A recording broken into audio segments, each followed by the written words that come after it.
அதாவது தமிழர் அப்படின்னு சொன்னா திமுக காரங்க கிட்ட போய் சர்டிபிகேட் வாங்கிட்டு வரணும்னு நினைக்கிறாங்களா? திமுக காரங்க மட்டும்தான் தமிழரா? மத்தவங்க எல்லாம் தமிழர் இல்லையா? என்ன விதமான சிந்தனை இது?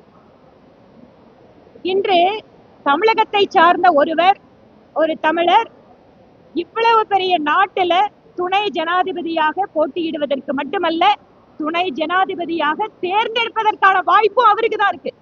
அப்படி இருக்கின்ற பொழுது அவருக்கு ஆதரவு தெரிவிக்காமல் தமிழ், தமிழர்கள், தமிழர் கலாச்சாரம் என்று பேசி பொய் பேசிக் கொண்டிருக்கின்ற திராவிட முன்னேற்ற கழகம் இந்த முறை அவர்களுடைய ஆதரவை திரு சி.பி. ராதாகிருஷ்ணன் அவர்களுக்கு வழங்குவதன் வாயிலாக தாங்கள் உண்மையான தமிழ் நண்பனா இல்லையாங்கிறத காட்ட முடியும். இதற்கு முன்பாக பல்வேறு உதாரணங்கள் இருக்கு. ஒரு வரலாற்று சிறப்பு மிக்க ஒரு பெருமை நம்ம கொங்கு மண்டலத்திற்கு, தமிழகத்திற்கு கிடைத்திருக்கிறது இத்தனை வருஷ காலம்.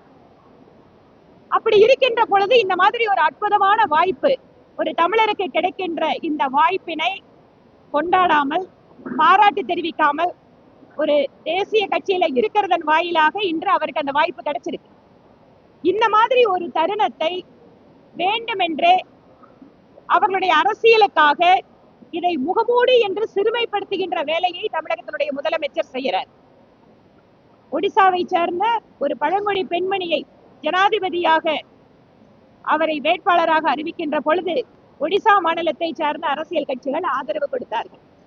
மகாராஷ்டிரா மாநிலத்திலும் இதே மாதிரி ஒரு ஜனாதிபதியாக வாய்ப்பு கிடைப்பதற்கு அவர் மகாராஷ்டிரா மாநிலத்துக்காரங்களுக்கு மராட்டி பெண்மணிக்கு வாய்ப்பு கிடைக்கும் போது அங்க ஆதரவு கொடுத்தாங்க.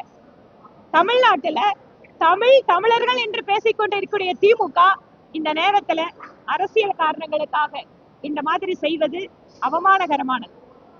அதனால் திராவிட முன்னேற்ற கழகமும் அவர்களோடு அவருக்காக அந்த கூட்டணி கட்சியில கூட இருக்கிறவங்க அந்த அரசியலுக்காக துணை போகாமல் திரு சி.பி. ராதாகிருஷ்ணன் அவர்களுக்கு கிடைத்திருக்கக்கூடிய இந்த வரலாற்று வாய்ப்பினை நாமும் அந்த பெருமையில் பங்கு கொள்வோம் என அவருக்கு ஆதரவு கொடுக்க வேண்டும் என கேட்டுக்கொள்கிறோம்.